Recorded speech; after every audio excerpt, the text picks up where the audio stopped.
There is perhaps no Viking group as famous as the Normans of Normandy. In fact, we often consider the Normans to be their own unique people, with their own accomplishments and legends. Their story surely too amazing to just be yet another Viking community. But this begs the question, how did a group of Scandinavian people come to settle on the northern shores of modern-day France?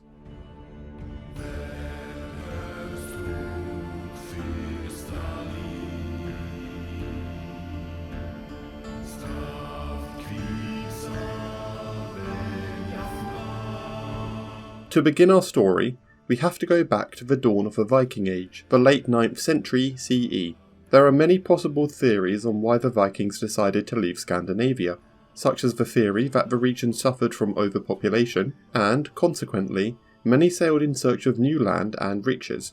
In addition, female infanticide, a Norse practice, possibly led to a shortage of women in the region, and it's believed that this played a role in Viking raids, as they plundered women to take home as wives, it should be said, without their consent. Finally, and most importantly to this video, the Frankish advances in southern Scandinavia.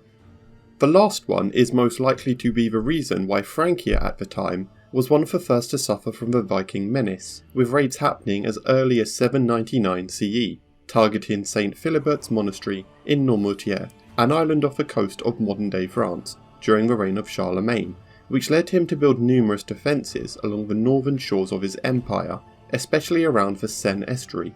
What's interesting is that just after a millennium later, the Germans would find themselves doing exactly the same thing, building vast coastal defences across the coast of France. While Vikings may have been terrifying, they pale in comparison to what the Germans faced. The militarised arm of the free world.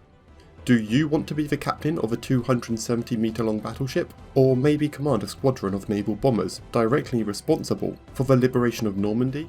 If so, we're pleased to announce that our sponsor, World of Warships, currently has an event in which you can directly take part in the epic battles that took place around D-Day. But it's not just restricted to Normandy or D-Day. World of Warships features hundreds of historical, beautifully modelled, and most of all fun vessels of all shapes and sizes. Fight in over 40 stunning locations with 23 other people. Now, I actually happen to love World of Warships and I play it quite a lot. You're seeing footage of my own account right now, and yes, I'm British, so forgive all my British ships. I also happen to love French ships, who tend to be underrepresented in other video games out there set around this time. But I can see that most of our audience is American, and trust me, there's more than enough room for you. The US has one of the most expansive trees, with a hugely diverse range of ships, including some newly released aircraft-carrying battleships, as well as a whole new line of aircraft carriers. Truly feel and experience the amazing evolution of American naval technology, and come to understand just why the US became the world's leading naval power. And there's no better time to join up than now, with the currently ongoing D-Day event live and happening. Use invite code DDAY80th when you sign up to get 200 doubloons, 7 days premium, 1 million credits, and after 15 battles you'll get to choose from one of 4 premium ships to add to your account. So come on, join in as World of Warships commemorates the heroes who, 80 years ago, fought and died all over northern France, on land, in the air, and at sea.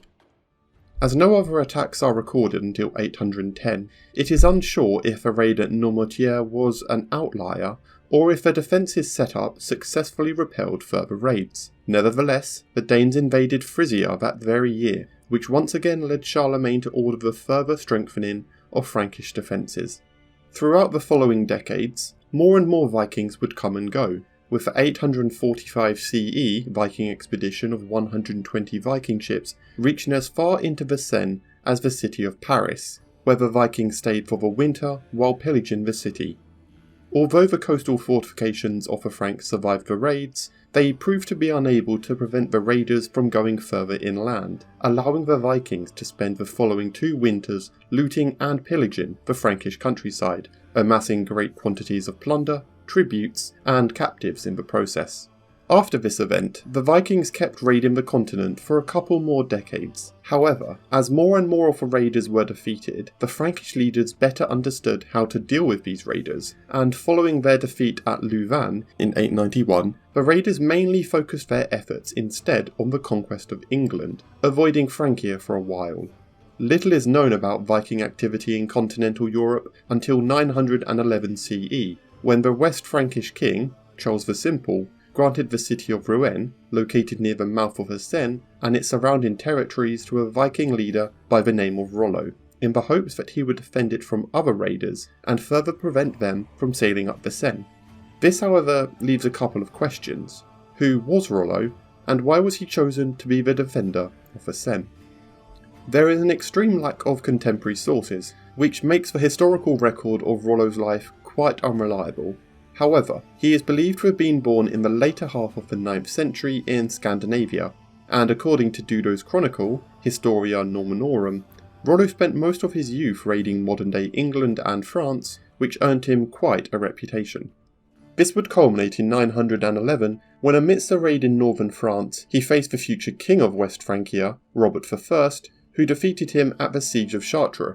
However, being recognised for his prowess in battle, he was offered the choice of swearing an oath of fealty and converting to Christianity in exchange for settling in Normandy and protecting it from future raiders. As time went by, the Normans slowly adopted the French language and culture, while retaining their native martial culture, being known for their extreme restlessness and recklessness, a love of fighting accompanied by an almost foolhardy courage, and a craftiness and cunning that went hand in hand with outrageous treachery. Goffredo Malaterra, an 11th century monk, described the Normans as specially marked by cunning, despising their own inheritance in the hope of winning a greater, eager after both gain and dominion, given to imitation of all kinds, holding a certain mean between lavishness and greediness that is perhaps uniting, as they certainly did, those two seemingly opposite qualities. Their chief men were especially lavish through their desire of good report. They were, moreover, a race skillful in flattery, given to the study of eloquence, so that the very boys were orators, a race altogether unbridled unless held firmly down by the yoke of justice. They were enduring of toil, hunger, and cold whenever fortune laid it on them, giving to hunting and hawking, delighting in the pleasure of horses, and of all the weapons and garb of war. This agreement wasn't a singular one. Many other rivers, like the Loire and the Rhine, had the territory surrounding their mouths given to Viking leaders tasked with their protection. However, unlike many others, the Viking settlement on the Seine proved to be permanent and served as the basis for the creation of the Duchy of Normandy, which the descendants of Rollo would rule for centuries. The name of the duchy is of particular interest, as the area was previously known as Neustria, and after the settlement of Rollo, it became known as Normandia, Latin for land of the Normans. The name Norman too bears meaning, as it either comes from the Old Low Franconian Nortman, or the Old Norse Northmather, both meaning man of the north, or in other words, Viking. Normandy was now safe from any raiders, but the Normans weren't just great defenders. Amongst them, many great conquerors would be born. With this, a wave of new Norman conquest would begin, becoming very reputable mercenaries and establishing short-lived Norman kingdoms and principalities across all of the Mediterranean Sea and beyond, ranging from Anatolia and the Holy Lands to the Italian peninsula, Sicily and Africa, the Iberian Peninsula, the Canary Islands, and the British Isles. Of those, the most famous is William the Bastard, the great-great-great-grandson of Rollo, who would later be known as William the Conqueror for his conquest of England against the Anglo-Saxons and their king, Harold Godwinson, at the famous Battle of Hastings in 1066. Following this conquest, the Norman culture slowly entrenched itself among the English aristocracy. With it, the English language was set to change forever, as the previous Old English was now massively influenced by Norman French, introducing many French loanwords, especially in areas related to law, governance, art, literature, and religion. Over time, the prestige of the aristocratic language led to its adoption in more informal settings, influencing the common vernacular and leading to the borrowing of French words into everyday English. But the Normans would have a far greater legacy than just language, their culture, traditions, laws and customs being instrumental in the creation of the world that we know today. But that's a video for another time. Before you leave, check out our sponsor, World of Warships, who are currently hosting the D-Day event. Take part in huge naval battles with the most legendary ships in history. Did you also know that World of Warships Legends is available on console? Be sure to use the invite code in the description to get some free goodies, including a free premium ship.